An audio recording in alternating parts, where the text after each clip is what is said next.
Bienvenidos una vez más a Evangelio Bíblico. Como siempre te presentamos una prédica del pastor José Manuel Sierra.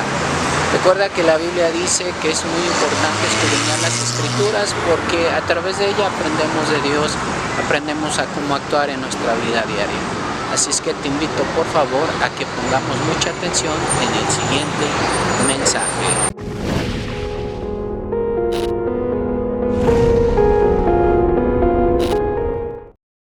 Va a tomar a vuestros hijos, los va a enrolar en sus ejércitos, las mejores tierras, las mejores cosechas van a ser para él, vais a tener que comenzar a pagar una serie de impuestos que nunca en la vida ustedes han pagado. En fin, les pinta un panorama terrible, pero a pesar de eso, ellos insisten que quieren un rey, y el argumento que presentan es: nosotros queremos ser como los demás. Eso de marcar una diferencia, como hablamos el domingo, eso como que no les iba. Nosotros queremos tener un rey como los filisteos tienen sus reyes, y los amorreos y los cananeos. Nosotros también queremos tener nuestro rey que nos lleva a la guerra, que tenga sus soldados, etcétera, etcétera. Y la Biblia dice que Samuel ora y le pone en el corazón, por circunstancias que todos conocemos, que tiene que ungir como el primer rey de Israel a un personaje de la tribu de Benjamín, de la familia de un tal Cis, cuyo nombre es Saúl. Y este es el primer rey de Israel, que estuvo unos cuantos años en el trono. Bueno, al principio prometía, al principio ganó alguna batallita y tal, pero tenía una característica particular, y era que era un personaje muy desobediente. Y uno dice, bueno, tampoco era para tanto, ¿no? Bueno, ese no es el concepto que Dios tiene de este tema. El concepto que Dios tiene de la desobediencia es durísimo. La Biblia dice que Dios llegó a desechar y le llegó a pedir al profeta Samuel: no ores más por él, porque le digo una cosa y hace otra. Quiero que sepan que cuando el pueblo de Israel estaba por el desierto y tenía que entrar en la tierra prometida, uno de los enemigos que les atacó, y les atacó por detrás, por la retaguardia, fueron los de Amalek. Y el Señor le dijo: no olvides nunca lo que Amalek te ha hecho. Ha atacado a los más débiles, a las mujeres que van detrás, a los ancianos, a los niños, y esto no tienes que olvidarlo nunca, porque no solamente eso, sino que fue un enemigo que dice que se levantó contra el mismísimo trono de Dios. Era un enemigo traicionero, un enemigo que quería incluso ganarle la batalla a Dios, y bueno, fue una batalla tremenda, porque dice la Biblia que el mismísimo Moisés se tiene que subir a lo alto de una montaña y con sus manos levantadas se tiene que poner a interceder y a orar por el pueblo, y dice que mientras lo hacía, el pueblo de Israel le ganaba, prevalecía contra Amalek.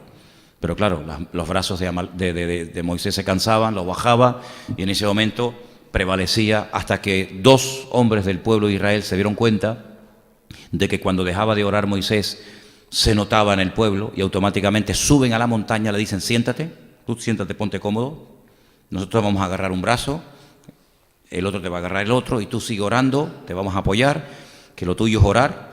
Y entonces dice la Biblia que mientras este hombre oraba, pues obtenían la victoria. Pero lo que está bien claro es que Amalek no fue destruido totalmente en esa batalla, sino que sobrevivió. Entonces pueden leer el extraordinario libro de Esther, donde cuenta la historia de cómo un rey que era de Amalek, pues intenta exterminar a todo el pueblo de Israel. Pueden leer la historia, que no tiene desperdicio, es una historia extraordinaria. Bueno, pues el Señor le dice en un momento puntual de la vida de Saúl, este primer rey, que tiene que pelear contra Amalek y destruirlo. Esto está por ahí, por el capítulo 15, lo veremos más adelante, ¿no? Pero solamente quiero destacar lo siguiente.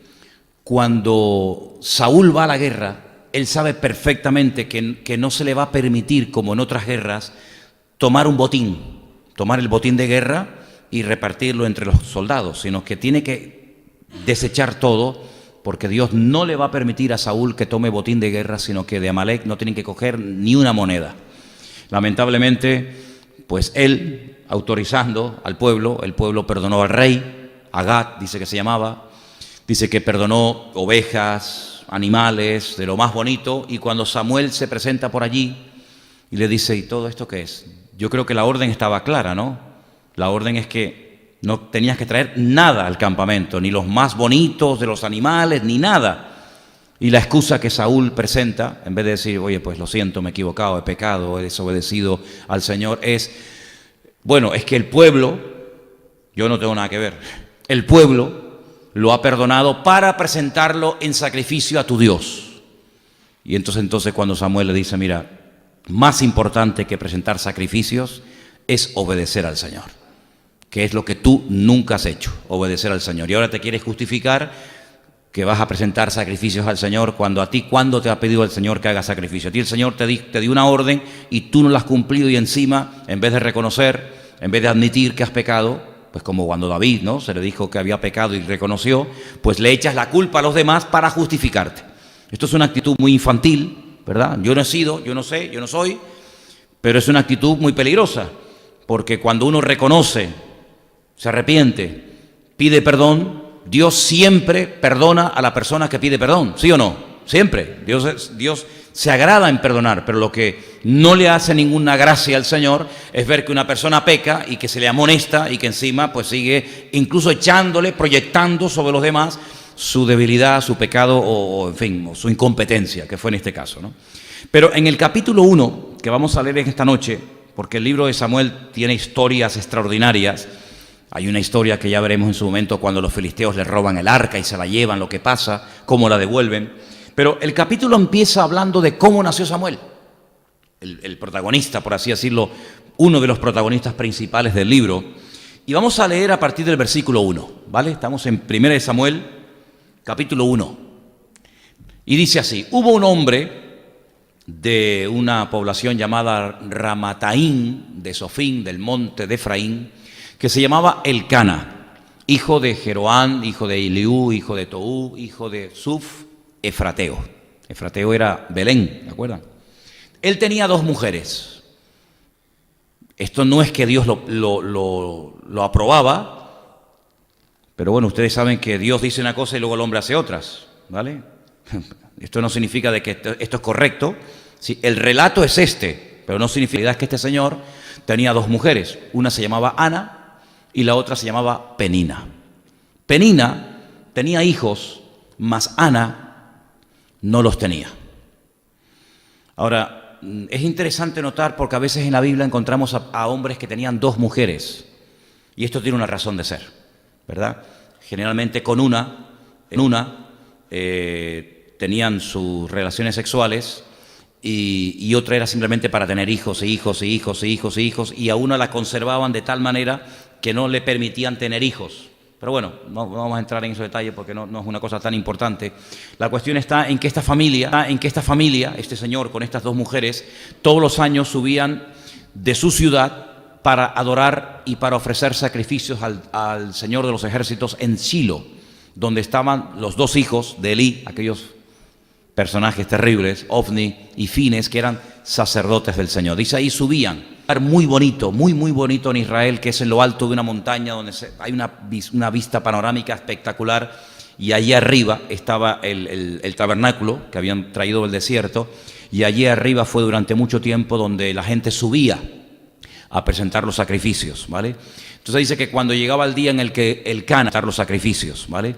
Entonces dice que cuando llegaba el día en el que Elcana ofrecía sacrificio, le daba a Penina, su mujer, y a todos sus hijos y a todas sus hijas, a cada uno según una parte, ¿no?, que le correspondía. Pero a Ana daba una parte escogida, por no le había concedido tener hijos. Y eso en aquellos tiempos era una auténtica desgracia. Incluso algunas mujeres se recluían porque se avergonzaban de que no podían tener hijos, porque era como que estaban maldecidas. Algo habían hecho, algún pecado habían cometido, para que el Señor no les permitiera ser madres. De hecho, cuando en el pueblo de Israel, hasta el día de hoy, se casa una pareja, se hace una oración especial para que ella sea madre de muchos hijos, ¿vale? Entonces, el no tener hijos era una desgracia, una especie de maldición que creían que tenían, y por eso lo pasaban muy mal las mujeres estériles en aquel tiempo, y sus maridos tenían que orar. Y hay muchas mujeres estériles en la Biblia.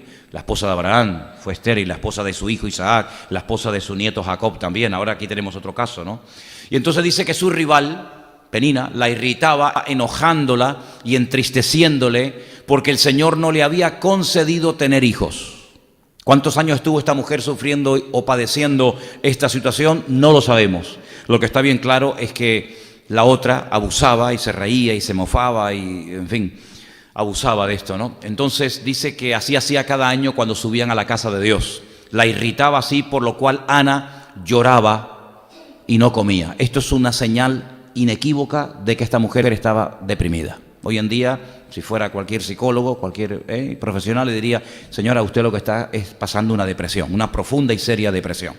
Se le quitó hasta el apetito, que es generalmente lo que la gente bajo una depresión profunda pues hace, ¿no? No comer y dormir mucho y no querer hablar con nadie, ¿no? Son los síntomas generalmente, ¿no? Entonces dice que ya no comía y su marido le dijo: Ana, ¿por qué lloras? Oye, o no se enteraba o no se quería enterar. ¿Cómo? Pero vamos a ver, tú no sabes el panorama, el ambiente que hay en la familia. ¿Cómo que por qué llora? Lo raro sería que no llorara. Lo raro sería que no llorara. Dice: ¿y por qué no comes? Dijo: es que tú no te enteras de nada. Bueno, los hombres ya saben, ¿no? ¿Qué te pasa? ¿Qué te pasa? Una bronca que me acabas de echar hace 10 minutos, quiere que coma y estoy saltando, bailando una folía. Este no se enteraba, el hombre de la película. ¿Por qué lloras? ¿Por qué no comes? ¿Y por qué está afligido tu corazón? Y ahora viene, vamos, el típico comentario: ¿no te soy yo mejor que 10 hijos? Tendría que decirlo ella en todo caso, ¿no? Tendría que decirlo ella, no tú. Y se levantó Ana después que hubo comido y bebido en Silo, mientras el sacerdote Elí estaba sentado en una silla junto a un pilar del templo del Señor, y ella con amargura, esa palabra, ¿no? Amargura. Dice que oró, con amargura de alma, oró al Señor y lloró abundantemente. Bueno, hizo una cosa buena. Hay personas que en esta situación optan por quitarse la vida, optan por un abandono total de la familia y de su persona. Esta mujer hizo algo muy bueno, muy sabia, y es que su dolor, esa amargura que tenía en su corazón, se desahogó con quien se tiene que desahogar los seres humanos hoy en día, que es ante la presencia del Señor. No se encerró en sí misma: no quiero comer, no quiero vivir, no quiero hablar con nadie, sino que ella dice que derramó su alma delante del Señor. Hizo una cosa que en aquellos tiempos se hacía mucho: hizo un voto, una promesa, diríamos hoy en día, ¿no? Y dijo: Señor de los ejércitos, si te dignares mirar la aflicción de tu sierva, y te acordares de mí, y no te olvidares de tu sierva, sino que dieres a tu sierva un hijo varón, yo le dedicaré al Señor todos los días de su vida, no una temporadita, y no pasará navaja sobre su cabeza. Antes de leer el siguiente versículo, permítame decirles que en el Antiguo Testamento, en la ley, encontramos que había un voto que era el de nazareo, no el de nazareno. Nazareno es otra cosa. Había un voto que se hacía que consistía en no probar ningún tipo de bebidas alcohólicas y en dejarse crecer el cabello. Cuando una persona no bebía, no tocaba ningún tipo de bebida que contuviera alcohol, y lo veías con una barba y con un pelo excesivamente largo, no es que fuera un hippie de la época, sino que era una persona que con esa apariencia física te estaba diciendo que era un hombre dedicado única y exclusivamente a servir al Señor, ¿vale? La mayoría, de hecho, ni se casaban, como por ejemplo el caso de Juan el Bautista, ¿verdad? Y otros personajes más. Ustedes pueden ver también cómo Sansón, uno de los jueces más conocidos de la Biblia, pues tenía este voto: no podía probar bebidas alcohólicas, no se cortaba el cabello, como señal de su relación con el Señor. Entonces, el voto no lo hace Samuel, el voto lo hace la madre de Samuel. La madre de Samuel dice: si tú me das a mí un hijo, pues eso de que no pasará navaja sobre su cabeza significa nada más y nada menos que yo dedicaré a mi hijo todos los días de su vida para servir al Señor. Claro, eso significaba el desprenderte de él. Eso significaba el que ese niño tenía que ser criado en un ambiente diferente, porque ese niño no iba a ser ni carpintero, ni ganadero, ni otra cosa en la vida, más que un siervo del Señor, ¿eh? Por lo tanto, está haciendo una promesa tremenda. Pero vamos a ver cómo ella la cumplió. Dice que mientras ella oraba largamente delante del Señor, Elí, que era el sacerdote, estaba observando la boca de ella. Pero Ana hablaba en su corazón, si no estaba haciendo ningún tipo de gritería ni de espaviento, sino que era una oración en baja voz, y movía solamente sus labios y su voz no se oía. Y Elí la tuvo por ebria. Es decir, si el marido de ella, Elcana, el pobrecito, no daba en el clavo, este pobre menos todavía, ¿no? Dice, no, es que está borracha. Y tú eres el sacerdote, pues menudo discernimiento tienes tú, ¿no? Entonces Elí le dijo, ¿hasta cuándo estarás ebria? Digiere tu vino. Y Ana le respondió diciendo, no, Señor mío, no, Señor mío. Yo soy una mujer atribulada de espíritu. Es decir, las frases que aparecen de Ana antes de la oración son tremendas, amargada de alma, atribulada de espíritu. Sí, lo estaba pasando la pobrecita francamente mal. Pero Dios se especializa en sanar corazones heridos.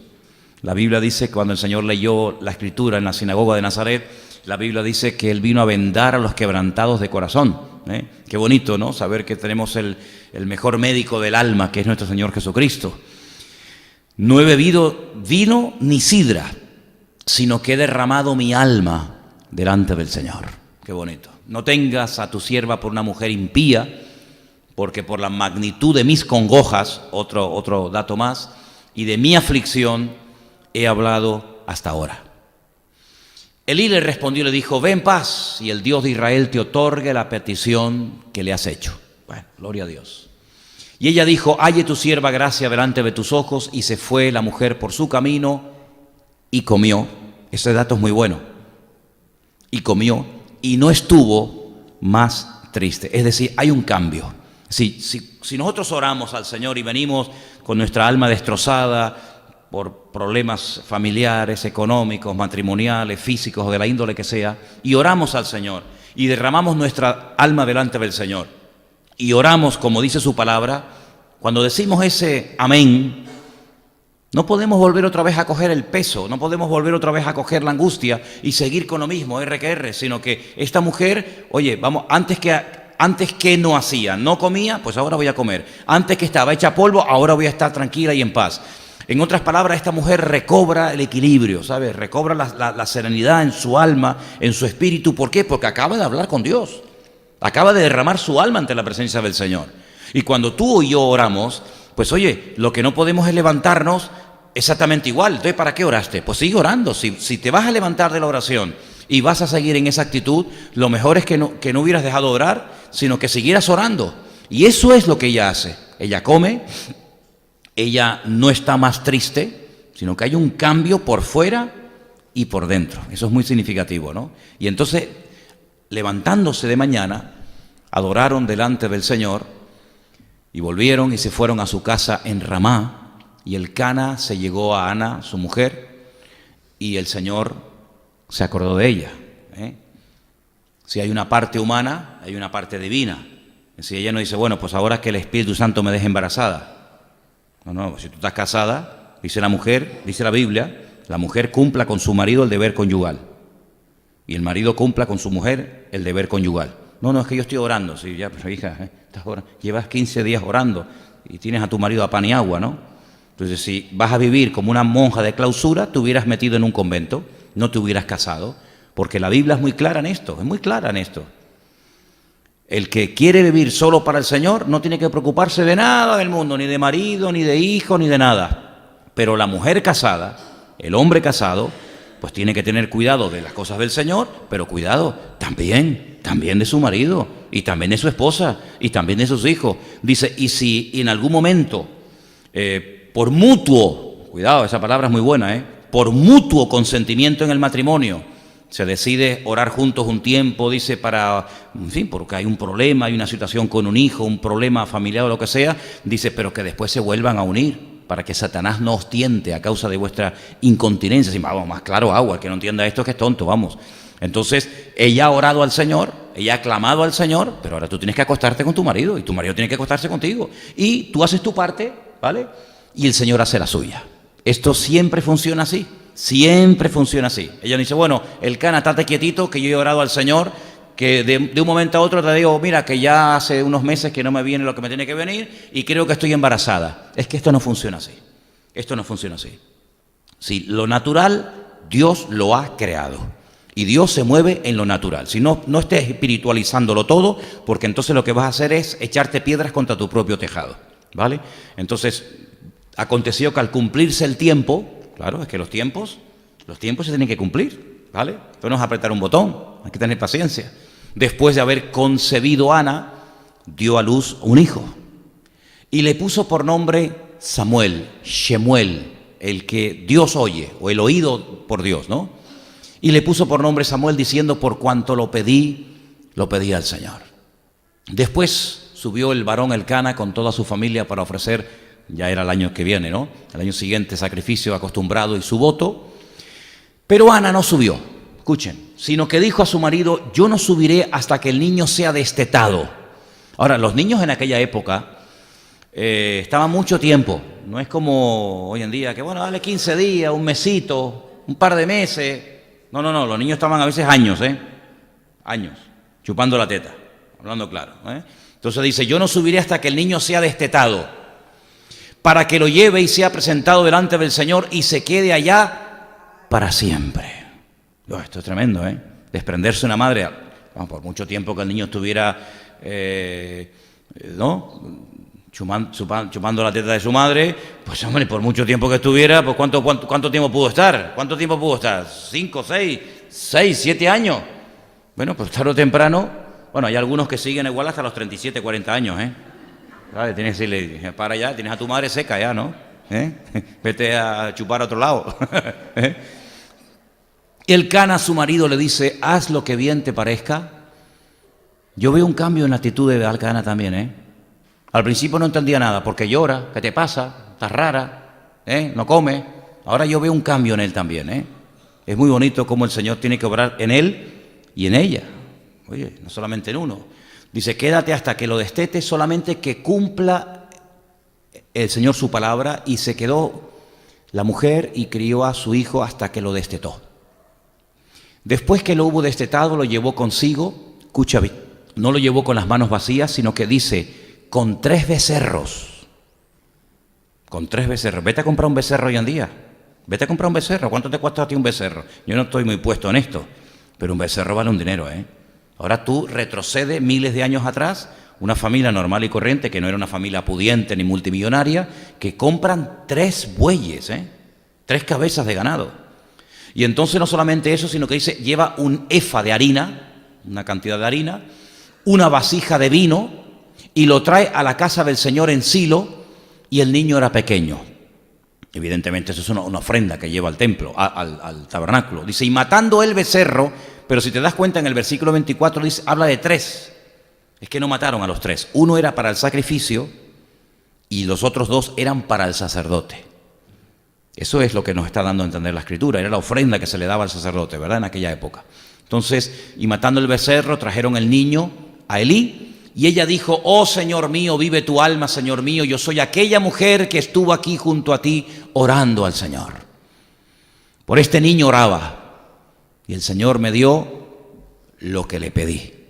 Es que a veces no recibimos porque no pedimos, dice la Biblia. También hay otro versículo que dice: pedid y recibiréis. Y también hay otro que dice: pedís, pero no recibís porque pedís mal. Entonces uno tiene que ubicarse y saber, ¿verdad? Por este niño oraba y el Señor me dio lo que le pedí. Yo pues lo dedico también al Señor. Todos los días que viva será del Señor. Y adoró allí a Dios. Es decir, esta mujer vemos que pasa por un largo proceso. Claro, lo que uno lee, lo que yo he leído ahora en unos minutos, esto lleva un tiempo. Este capítulo es un capítulo que ocurrió durante años. Eso es lo grandioso de la Biblia, que podemos leer en pocos minutos lo que ocurrió en años, ¿no? Una mujer desesperada en su matrimonio por una situación terrible, que ella sabe perfectamente que ella no puede hacer absolutamente nada. Entonces yo solamente digo una cosa: lo que tú puedas hacer, no te preocupes, ocúpate en lo que puedes hacer. Y en lo que no puedes hacer, ponlo en las manos del Señor. Fíjate qué fácil. ¿Puedes hacer esto? Sí, pues hazlo, ya está.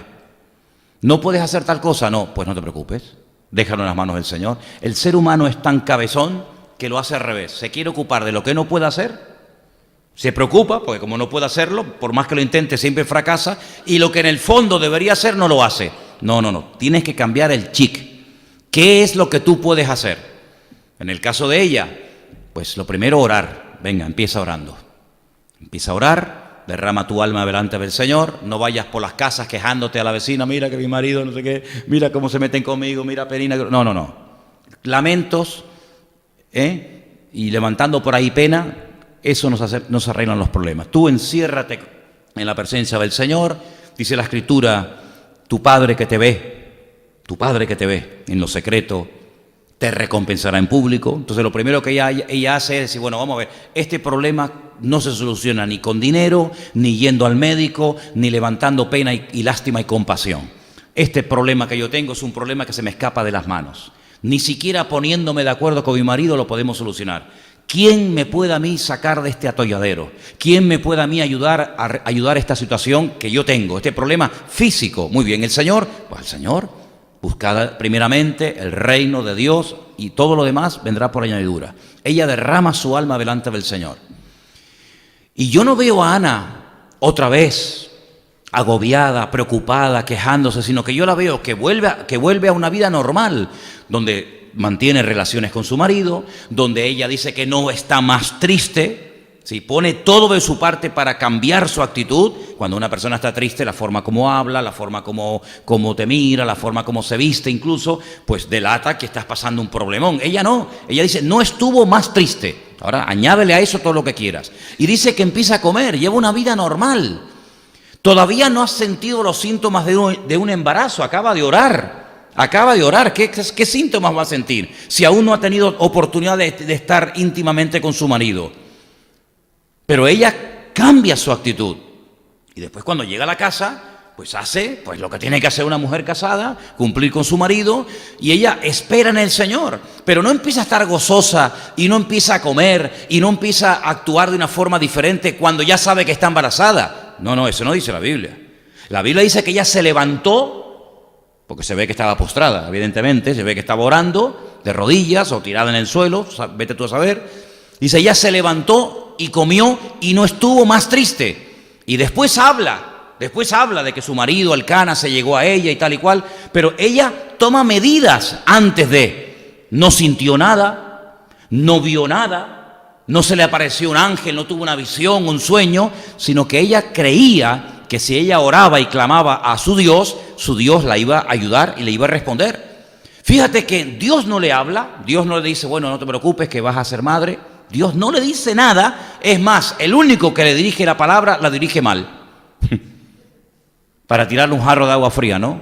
Estás borracha, ¿verdad? Ya está bien, ¿no? Venga, consume ya tu vino, deja de estar ebria. Y le dice, no, es que me estás malinterpretando. Pero es que a nosotros no nos debe de importar cuando hacemos las cosas bien, cuidado, ¿eh? Dice, cuando hablen contra vosotros, que digan mentiras, que no digan teniendo la razón. Si te llaman ladrón, oye, que no tengan razón llamándote ladrón. Si te llaman cualquier cosa, pues que mientan, ¿eh? Bienaventurados somos, dice la Biblia. Pero cuidado si cuando nos dicen algo, tienen razón en lo que están diciendo. Eso es el testimonio, ¿no?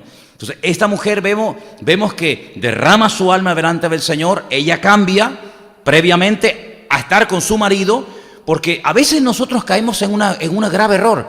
Es que yo no voy a cambiar porque yo veo que tú sigues igual. ¿Cómo has dicho? A ver, repítelo otra vez. Es que a mí me da igual si tú cambias o no. El primero que tiene que cambiar soy yo. Es que claro, es que tú no cambias, es que tú siempre estás igual. Es que a ti no te debe de importar si cambia o va a peor la persona. Ana sabía perfectamente de que esa no es una actitud de una creyente, acongojada de espíritu, amargada, llena de aflicciones, pero ¿qué tipo de vida llevas? Es que olvídate ya de que eres una mujer casada, olvídate ya de tus vecinas, de tus familiares, es que la vida que llevas no es vida, ni es nada, eso es una tortura, eso es un infierno. Por lo tanto, la primera que tiene que cambiar eres tú, Ana. ¿Has orado? Ahora cambias. Claro, cuando llegues a la casa, la otra, Penina, ella no va a cambiar. Penina no cambió nunca. La Biblia no dice que Penina se dejó de meter con ella. Penina seguirá siendo Penina toda la vida. Siempre habrá una Penina en tu vida. Siempre habrá una persona que te diga, tú eres cristiano y tú no sé qué. Pero a ti no te preocupe lo que digan la madre de él, la madre de ella, la madre del primo.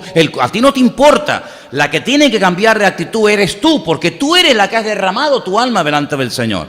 Tú has demostrado una actitud de espiritualidad, de fe, de confianza en el Señor. Por lo tanto, ahora hay que pasar a la acción, hija. No, yo no quiero comer. ¿Cómo que no quieres comer? Es que no comías porque estabas triste. Pero si ahora no comes después de haber orado, entonces no sé a quién has orado. No sé a quién has orado. Entonces veo en Ana una persona coherente con su fe. Es que hay tanta incoherencia en algunos cristianos. Oran y luego se siguen quejando. Oran al Señor, vienen al culto, escuchan la palabra, vienen a las reuniones de oración, pero luego siguen, es que no tengo trabajo, es que no tengo tal. Pero vamos a ver, pero tú no te das cuenta que la oración tiene que ir acompañada de una serie de ingredientes que van a fortalecer esa oración. Tú no te das cuenta que la oración que tú haces y la pones delante del Señor, tú te puedes cargar, la puedes llenar, la puedes contaminar tu fe con tu actitud.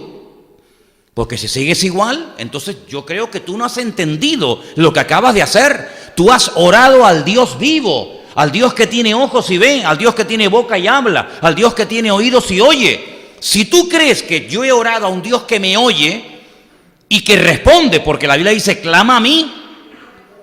Claro, pero podía haber dicho, clama a mí, punto. Bueno, pues clamo, pero no te prometo nada. No, pero es que el Dios que me dice, clama a mí, añade una frase extraordinaria. Y yo te responderé. Jeremías 33:3, para más información. Clama a mí y yo te responderé. Pero no pone punto, sino dice, y te enseñaré cosas grandes y ocultas que tú no conoces.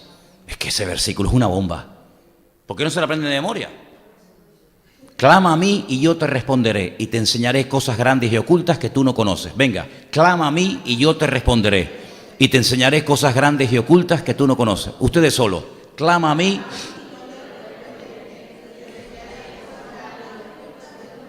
¿Dónde está? Eso es una maravilla. Eso es una maravilla. Entonces yo clamo al Señor. Claro, Ana oraba, ¿por qué? Porque quería ser madre. A lo mejor tú dices, ay, yo no voy a hacer esa oración porque como yo ore al Señor y me haga madre ahora a estas alturas, imagínate el lío en el que me meto. Bueno, una señora de 90 años oró y el Señor la dejó, así que ten cuidado lo que oras. A lo mejor tú tienes que orar por otra cuestión, no importa, pero ora con fe. Ora con fe, dice la Biblia. Encomienda al Señor tu camino, confía en Él. ¿Cuándo? No lo dice. Él hará. Bueno, pues cuando Él lo crea conveniente, ¿no? Entonces ella se vuelve a la casa y de repente, al tiempo se da cuenta de que ella está embarazada. Amigo. Entonces ahora tienes que recordar todo lo que has dicho en aquella oración. Porque una vez escuché un pastor que decía que hay cristianos que pasan de la oración a la amnesia. Le hacen todo tipo de promesas al Señor. Señor, si tú me ayudas, si tú tal, si tú cual, yo te prometo que no sé qué. Y después el Señor obra y ya ni se acuerda ni lo que dijo ni nada, ¿no? Esta no. Ana tenía muy buena memoria y dijo, yo oré por este niño. Yo le pedí que si era un niño varón, yo se lo dedicaría al Señor todos los días de su vida. Entonces, claro, ella sabe que tiene que ser coherente. Hay un versículo por ahí que ustedes conocen perfectamente, que está en Eclesiastés, que dice, es mejor que no prometas. Es que tú no estás obligado a prometer nada. Tú no estás obligado a prometer nada. Ahora, la Biblia dice, si prometes, tienes que cumplir lo prometido. Y más cuando se lo prometes al Señor. Tú sabes que hay 3 personas a las cuales no se le pueden hacer promesas, porque la van a recordar toda la vida. Una es la mujer, otras son los hijos y otra es el Señor. Como tú le prometas a tu mujer una cosa y no la cumple, amigo, eres hombre muerto. Eres hombre muerto. Tú me prometiste, ¿verdad? O a tus hijos, papá, tú me dijiste, y al Señor dice que es mejor no prometerle que prometer y no cumplir. Sé pronto en cumplir tus promesas al Señor. Este es un tema que a lo mejor algún día hablaremos en la Biblia porque se ha desvirtuado tanto el tema de las promesas y de los votos, ¿verdad? Pero en la Biblia hay casos, hay muchos casos y es bíblico. En un momento determinado hacer una promesa, pero no como un trueque. Cuidado, cuidado, no es un trueque. Yo te prometo tal a cambio de cual. No, así no funciona el voto. Entonces, esta mujer le dijo, hombre, si ya me has dado la bendición grande de poder ser madre, que es lo que yo he querido toda mi vida, pues ahora que tú me lo has dado, qué mejor que mi hijo se dedique a lo que mejor se puede dedicar un hombre en esta vida, que es a servir al Señor. Hombre, no es que sea malo dedicarse a cuestiones de la vida, pero ella dice, pues si el Señor me lo dio, yo se lo encomiendo al Señor. Entonces ella lo único que pidió es que le dejaran un tiempito, unos años, tenerlo en casa. Y yo creo que la influencia, esto ya es de mi propia cosecha, yo creo que la influencia y la enseñanza de Ana en la vida de Samuel fue tremenda, tremenda. Porque dicen que los primeros años, primeros 5, 6, 7 años del niño, son como una esponja. Y ahí lo marcas para bien o para mal. De hecho, es curioso que cuando muchas personas ya son muy mayores, recuerdan muy bien su infancia. Lo bueno que fue o lo terrible que fue, pero después olvidan otras cosas de la vida, ¿no? Sin embargo, como la infancia, como que es una etapa de la vida, como que se queda tan impresa, tan interiorizada en la vida de la persona, que muchas personas son el fruto de lo que se sembró en ellos cuando eran niños. Bueno, el famoso proverbio, ¿no? Instruye al niño en su camino, y aun cuando fuere viejo, no se apartará de él. Son promesas que hay por ahí por la Biblia, ¿no? Pero yo veo, por ejemplo, en el caso de Ana, una influencia tremenda, porque Samuel marcó una diferencia en su época. Samuel fue un hombre de Dios tremendo, casi 40 años de ministerio. Pero después, viendo este tema, veo que hay otra crianza de otro niño pequeño que lo marcó. Y fíjense, Moisés. Moisés, cuando lo encuentra la hija del faraón, ven que es un niño de 3 meses, este niño tiene todavía que estar en el pecho de su madre, pues por ahí aparece Miriam, que es su hermanita, y le dice, si quieres busco a alguien que te lo críe. Claro, ¿a quién se lo va a criar? La madre, ¿no? Y entonces le dice, venga, llévatelo, y la costumbre era hasta que fuera destetado. ¿Cuánto tiempo estuvo Moisés en la casa de su madre y en la casa de Miriam? Yo no sé cuánto.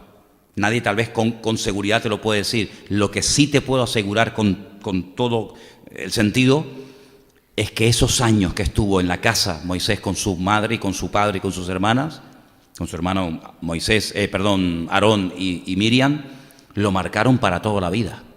Lo marcaron para toda la vida, porque luego se lo llevan y se va a vivir al palacio del faraón.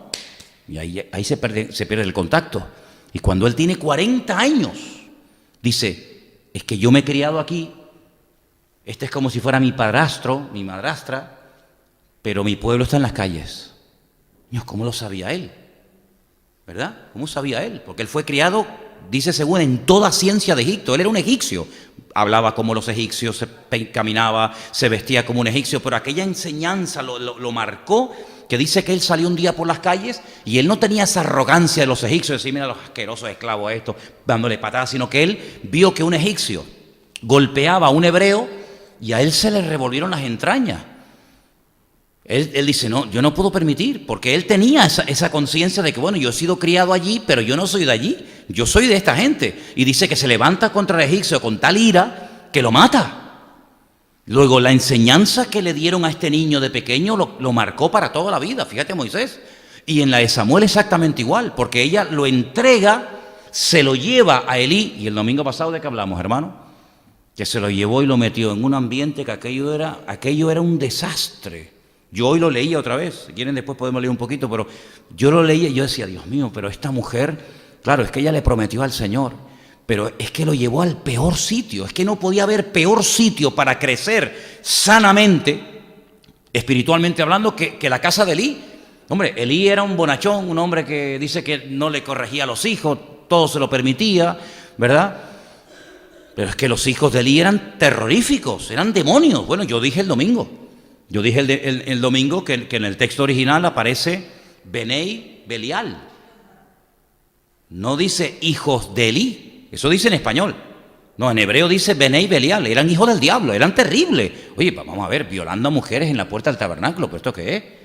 Eran terribles, que las violaban, las forzaban, llegaban allí, agarraban las ofrendas, se las arrancaban a la gente, o me la das o te la quito, le decían, ¿no? Abusadores, eran hombres impíos, perversos, terribles, y allí voy a meter yo a mi hijo.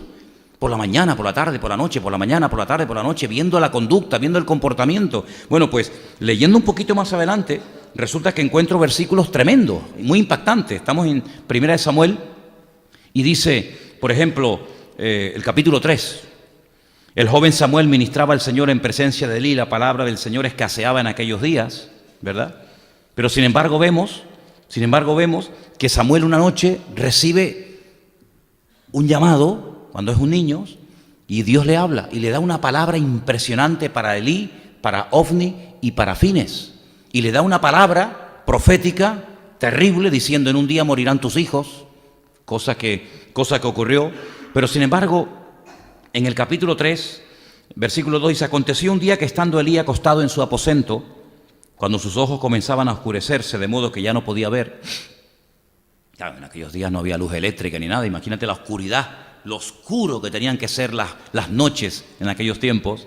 Samuel estaba durmiendo en el templo del Señor, donde estaba el arca de Dios, y antes de que la lámpara de Dios fuese apagada, Dios llamó a Samuel y le dijo, y le respondió: heme aquí. Dios, ¿cuánto tiempo hacía que Dios no llamaba a nadie? Siglos, siglos. Y Dios le habla por nombre. Y entonces corriendo, claro, el niño no es consciente, ¿no? Sale y le dice a Elí: heme aquí, ¿para qué me llamaste? Y Elí le dice: yo no te he llamado, vuelve y acuéstate. Y él se volvió y se acostó. El Señor volvió a llamar otra vez a Samuel, y levantándose Samuel vino a Elí y le dijo: heme aquí, ¿para qué me has llamado? Y él le dijo: hijo mío, yo no te he llamado, vuelve y acuéstate. Oye, con qué naturalidad, ¿no? Dios llama a este chico, ¿no? Y Samuel no había conocido aún al Señor, ni la palabra del Señor le había sido revelada. Servía a un Dios que no conocía. Esto es un mensaje tremendo, ¿no? Sirvo a un Dios que en el fondo no sé ni cómo habla ni quién es, pero por fe lo sirvo, ¿verdad? Porque en el servicio descubrió al Señor. Eso es muy bonito, ¿no? Sirviendo, descubrió al Señor. Y entonces dice que el Señor lo llamó por tercera vez y le dijo: Samuel. Y él se levantó y vino a Elí y le dijo: heme aquí, ¿para qué me has llamado? Entonces entendió Elí. Ahora entiéndeme, ya era, a la tercera va la vencida, ¿no? De ahí vendrá. Elí entendió que el Señor estaba llamando al joven, ¿no? Pero la palabra que recibe es impresionante, ¿no? Al día siguiente casi le da temor a Samuel decirle todo lo que el Señor le dijo la noche anterior para Elí y para sus hijos, ¿no?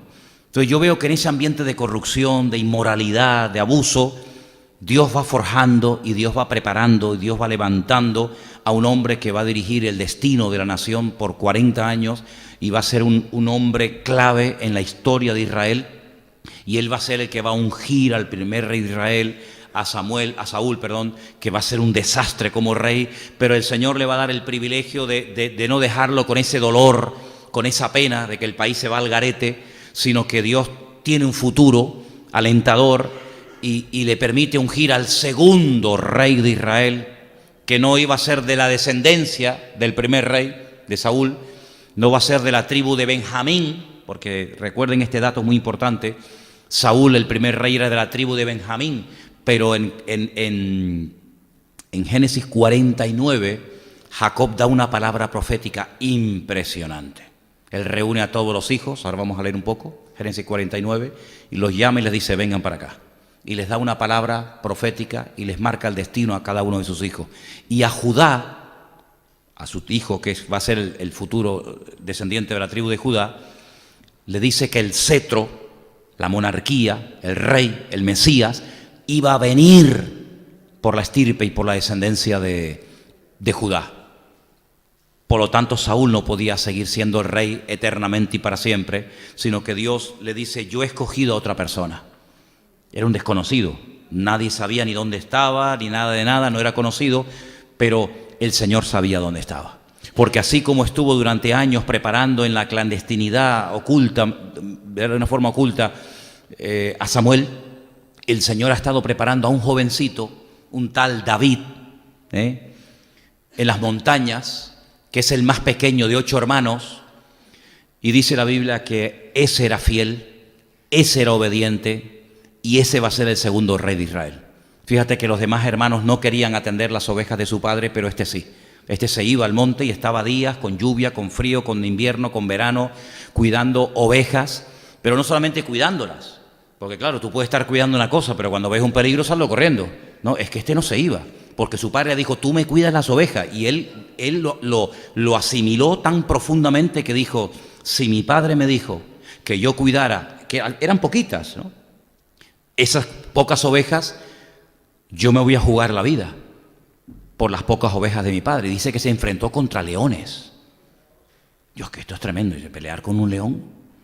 Se enfrentó contra osos. Es que nadie sabía nada, porque él no contaba estas batallas. No era como, por ejemplo, José, ¿no?, que llegaba a la casa y le contaba a todo el mundo lo que había soñado, lo que iba a hacer en el futuro. Este no decía nada a nadie, ¿verdad? Por eso cuando llega al campamento de Saúl, el rey de Israel, la gente lo menosprecia porque dice: ¿y este de dónde salió? ¿Este quién es? ¿De dónde viene este enano? Viene aquí ahora alardeando, que no sé qué. Pero claro, lo ven que lleva una ropa y dice, ¿y las melenas estas de dónde las lleva? Y estas pieles, dice, no, es que yo he matado leones. ¿Tú has matado leones? Sí, sí. ¿Tú mataste un león? Sí, y un oso. ¿Pero este quién es? ¿Este quién es? Entonces vemos que el Señor le permite ungir al segundo rey de Israel, y es un libro extraordinario, porque vemos que por una parte como que entra la oscuridad al futuro del país, pero por otra parte el Señor siempre tiene misericordia de su pueblo, ¿no? Ahora, déjeme que vayamos al capítulo 2, por favor. En el capítulo 2, versículo 12, lo leímos el domingo, pero quiero recordarlo. Los hijos de Elí eran hombres impíos. Estos hijos de Belial no tenían conocimiento de Dios. Es que hay un momento en la vida de Samuel que se dice lo mismo. Él no conocía a Dios, pero le conoció. Pero es que estos ya no son niñitos, estos ya son hombres hechos y derechos y son sacerdotes. ¿Y cómo puede ser un hombre adulto sirviendo en el templo sin conocer a Dios? Esto habla muy mal de esta persona. No conocían a Dios, aunque tenían el cargo, pero no conocían al Señor, al cual servían. Esto me hace recordar a tanta gente que conozco en Israel, ¿verdad? Que hacen aparentemente muchas cosas para Dios, pero de Dios en el fondo no tienen ni idea. Te lo digo de verdad, con dolor en mi corazón, ¿no? ¿Verdad? Conoces tanta parafernalia, toda la liturgia. No, ahora no toca esa oración, ahora toca esta. Y no se puede hacer así, se puede hacer esta con los pies juntos, y esta así, y la otra así. Se saben todo, pero en el fondo no conocen al Señor. Y estos eran iguales. Estos eran levitas. Esta gente se sabía de memoria cómo se tiene que encender la lámpara, y cómo se echa el aceite, y cómo se mata al animal, y cómo se amarra, y cómo no sé qué. Pero no tenían conocimiento del Señor. Tenían conocimiento de la liturgia, de lo religioso, pero no del Señor. Y lamentablemente esto es el espíritu de la religión. Gente que son capaces de hacer un montón de cosas, oraciones, rezos y tal y cual, pero en el fondo la tragedia es que no conocen al Señor. Y es una lástima, ¿no? Gente que tú dices, fíjate tú, no conocen al Señor, y cómo se esfuerzan. El día que le conozcan, ¿cómo serán, no? Y entonces dice que era costumbre de los sacerdotes con el pueblo que cuando alguno ofrecía sacrificio, venía el criado del sacerdote mientras se cocía la carne, trayendo en su mano un garfio de 3 dientes. Entonces, es una locura, ¿no? Metían en el perol, en la olla, el caldero, en la marmita, y todo lo que sacaba el garfio, el sacerdote lo tomaba para sí. De esta manera hacían con todo israelita. ¿Esto qué es? ¿Esto qué es? Pues si es que no tienes que hacer eso, si es que ya el que iba a ofrendar sabía cuál era la parte que se daba previamente al sacerdote, hombre, y cuál era la parte que estaba establecida para el sacrificio. ¿De dónde viene esto de que tenía un gancho? Aquí parece un pirata que viene y mete ahí. ¿Esto qué es? ¿Esto qué es? Bueno, entonces dice, lo metía en el perol, en la olla. Bueno, versículo 15, asimismo, antes de quemar. Esto es un disparate. Antes de quemar el sacrificio, él venía, y le decía, dame la carne para asar para el sacerdote, porque no tomará de ti carne cocida, sino cruda. Y si el hombre le respondía, quemen primero la grosura y después toma lo que quieras, él respondía, no, sino dámela ahora mismo, de otra manera yo la tomaré por la fuerza. ¿Pero esto qué es? ¿Esto qué es? En ese ambiente se crió Samuel. En ese ambiente, y en ese ambiente le habló el Señor a Samuel. Por eso, en cierto sentido, es una excusa al decir, no, es que yo estoy rodeado de inconversos, es que nadie cree en el Señor, es que yo me siento solo. Bueno, pues más solo que Samuel, sin padre, sin madre, sin hermanitos, sin un buen ejemplo, sino todo lo contrario, y mira cómo se mantuvo en el Señor. Entonces tú y yo no tenemos excusa para decir, es que yo estoy solo en la clase, yo estoy solo en la universidad, yo estoy solo en la familia. ¿Y Samuel? ¿Y Samuel? ¿Te imaginas que nos cogieran a nosotros o a nuestros hijos, los cogieran y los llevaran ahora a Irak o a Afganistán, a una ciudad de esas, y lo metieran ahí en un antro de esos de perversidad? Sin embargo, Samuel se mantuvo, porque estoy plenamente convencido de que el tiempo que Samuel estuvo viviendo con el sacerdote Elí en Silo, estoy plenamente convencido de que Ana no dejó nunca de orar por él. Aunque la Biblia no lo diga, yo creo que Ana oró antes, durante y después, hasta el día de su muerte, por la vida de su hijo. Y eso es el mejor favor que le podemos hacer a una persona que amamos y respetamos, orar por él, orar por ella. No cuando de vez en cuando que nos acordemos, sino orar por él, orar por ella, orar por él. Oye, mira, pasarán tormentas, vendrán huracanes, pasará esto, pasará lo otro, pero esas oraciones Dios las ha tomado en buena nota, y Dios no quiero decir la expresión tarde o temprano, es una forma de hablar, Dios va a responder y Dios va a honrar la fe de esa madre, de esa familia, que va a ver a su hijo otra vez volver a los caminos del Señor. Estoy plenamente convencido, porque lo hemos visto muchas veces y lo estamos viendo también últimamente entre nosotros. Para terminar, quiero leerles parte del capítulo 49 de Génesis, donde les dije que Jacob, la noche o el día que se iba a despedir definitivamente de sus hijos, los reúne y ora por ellos, les da palabra. Y en Génesis capítulo 49, las que están siguiendo la lectura de cada día aún no van por ahí, ¿no? ¿Por dónde vais? ¿Por dónde van? Por el 40. Bueno, entonces dentro de unos días van a leer este capítulo. Jacob llamó a sus hijos y les dijo: juntaos. Génesis 49, versículo 1. Juntaos, os declararé, esta expresión es tremenda, lo que ha de acontecer en los días venideros. Con el telescopio de la palabra profética les dice: vengan, que ustedes no se enteran de la película, pero yo les voy a contar lo que va a pasar en los próximos días venideros. Y les dice: juntaos, oíd, hijos de Jacob, escuchad a vuestro padre Israel. Rubén, ese es el primero. Tú eres mi primogénito, mi fortaleza, el principio de mi vigor, principal en dignidad, principal en poder, impetuoso como las aguas. No serás el principal. Y ahí le lanzó el jarro de agua fría. Por cuanto subiste al lecho de tu padre, entonces te envileciste subiendo a mi estrado. Es decir, lo que has hecho, aunque seas el primogénito, aunque yo te tuve cuando estaba en mi plena vitalidad y fuerza como hombre, tú no vas a ser el principal, porque lo que hiciste te trae consecuencias terribles a tu vida. Dice que Rubén se acostó con una de las esposas de su padre. Y su padre le dijo: lo lamento mucho, pero tú no vas a ser el principal. A estos dos, a Simeón y a Leví, los pone juntos. A todos los demás les da palabra por separado. A estos dos no. Y ahora les voy a decir por qué. Simeón y Leví son hermanos. Armas de iniquidad son sus armas. En su consejo no entre mi alma, ni mi espíritu se junte en su compañía, porque en su furor mataron hombres y en su temeridad desjarretearon toros. Maldito su furor, que fue fiero, y su ira, que fue dura. Yo los apartaré en Jacob y los esparciré en Israel. Ahora, fíjense bien, esto tiene que ver con aquella matanza injusta, cruel, que cometieron cuando Dina, ¿os acordáis de Dina? Una de las hermanas de ellos fue violada. Dice que salió y entonces dice que el príncipe de la tierra de Siquén, creo que era, la viola. Y entonces, imagínate, terrible, ¿no? Estos guardan el rencor. Qué tremendo es el rencor, ¿eh? Qué tremenda es la amargura. Ese espíritu no perdonador que pueden pasar generaciones, años, ¿verdad? Como no lo sacas de ti, te termina matando. Dice la Biblia que llegaron a un acuerdo y dijeron: mira, lo que ustedes han hecho no se hace entre nosotros, esto es una vileza, esto es un abuso. Pero dice que él de verdad se enamoró de Dina y dijo: bueno, yo quiero corregir, yo quiero pedir perdón, ¿qué tenemos que hacer? Y le dijeron: lo que tienen que hacer es circuncidarse. Bueno, eso es convertirse. Tienen que convertirse. Si nosotros no podemos emparentar con inconversos, entonces lo que tienen que hacer es circuncidarse. La circuncisión era la señal del pacto. Cuando una persona se convertía, utilizaríamos ese término nosotros, se tenía que circuncidar. Por eso ustedes van a encontrar que el Señor salió en el encuentro a Moisés para matarlo, porque no había circuncidado a su hijo.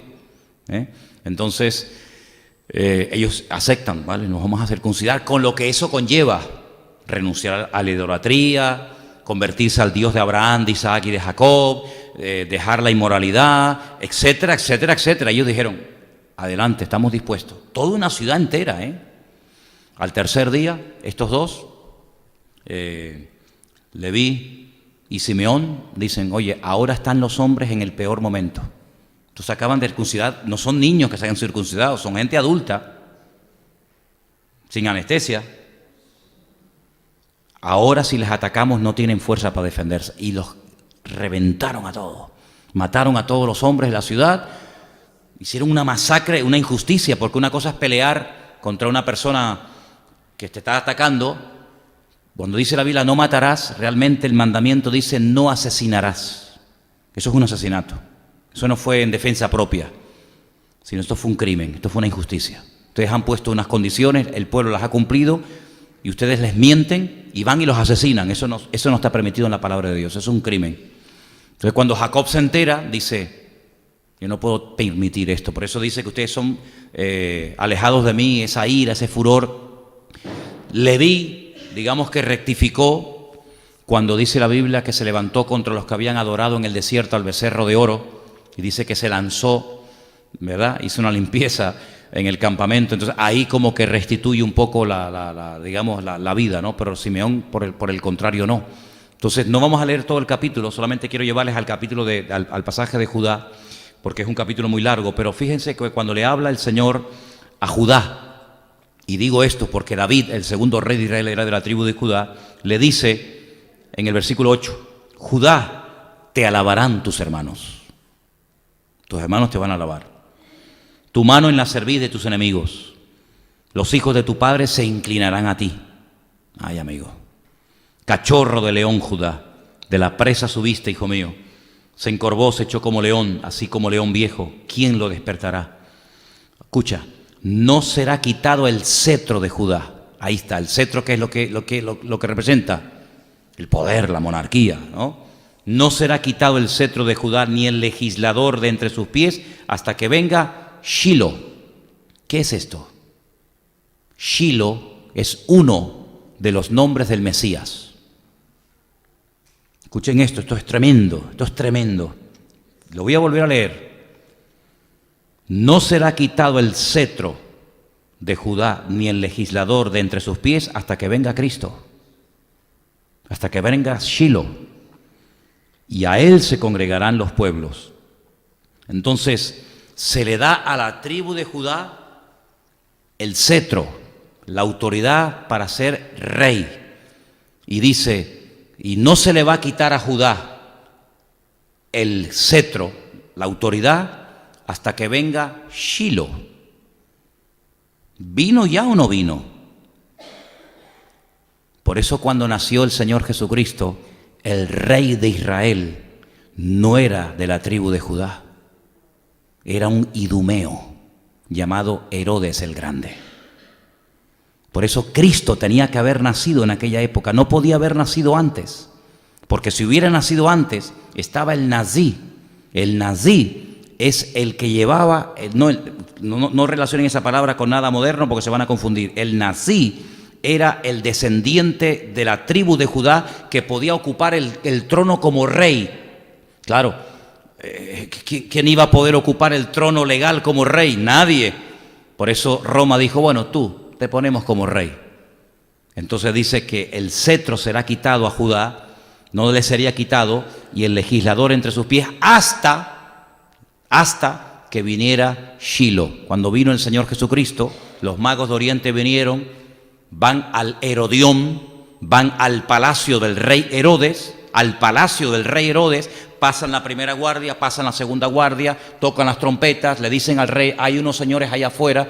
Claro, era toda la parafernalia, no es que, hola, ¿qué tal? ¿Cómo estás? Sino, era toda la parafernalia, no entrabas al trono del rey así por la cara, sino que había todo un ceremonial, se anunciaba, vienen personas de Oriente cargadas con oro, incienso, con mirra, y entonces cuando les dan autorización para llegar al trono donde está el rey Herodes, la pregunta es un poco incoherente, la pregunta es un poco extraña. ¿Ustedes quiénes son? ¿De dónde vienen? Nosotros venimos de lejanas tierras, venimos de Oriente. ¿Y a qué vienen ustedes aquí? Venimos a adorar al rey de los judíos, porque su estrella hemos visto en el Oriente. Si lo tienen delante al rey de los judíos, no. Tú no eres el rey de los judíos. A ti te han puesto. Tú no eres ni judío. Nosotros venimos a adorar al verdadero, al rey de los judíos. Entonces Herodes dice, llama a los que conocen la Escritura y dice, oye, vengan para acá. ¿Hay algún versículo en la Biblia, hay algún versículo en la Tanaj que diga dónde tiene que nacer el Mesías, el rey de Israel? Le dicen, sí, claro que lo hay. En Belén de Judea tiene que nacer el Mesías, porque así lo escribió el profeta Miqueas. Entonces le dice, vayan a adorarle y después vienen y me dicen dónde está, que yo voy después y lo adoro también. Mentiroso. Y cuando se van, dice, tráiganme papel y tinta. Y empieza a escribir y dice, a partir de ahora, los niños menores de 2 años, dice, ¿cuándo salieron ustedes de su tierra? No, en tal fecha. Salieron en esa fecha, más o menos como 2 años. Ok. A partir de ahora, todos los niños que vean por ahí, menores de 2 años, les cortan el cuello y me los decapitan. Entonces te das cuenta cómo nació en el momento exacto el Señor Jesucristo, y entonces Judá perdió el cetro hasta que viniera Shiloh. Y por eso el segundo rey de Israel y todos los demás, el primero no, el primero fue una cosa que el pueblo se empeñó, pero a partir del segundo todos los reyes de Israel eran de la tribu de Judá.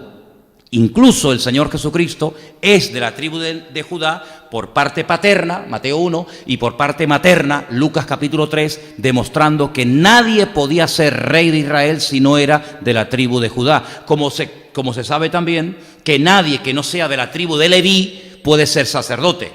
Y ahí viene la pregunta, ¿y cómo es posible que la Biblia lo llame a él sacerdote si él no es de la tribu de Leví?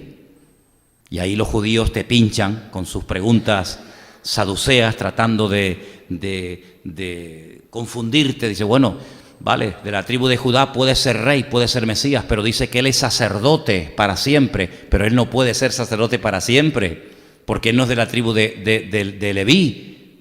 Pero es que eso tiene también una explicación que Dios mediante se la daré en el próximo día. Amén, hermano. Oramos al Señor. Oramos un momentito al Señor. Qué bonita es la Biblia, ¿eh? Es una pasada, ¿eh? Como la Biblia es una pasada.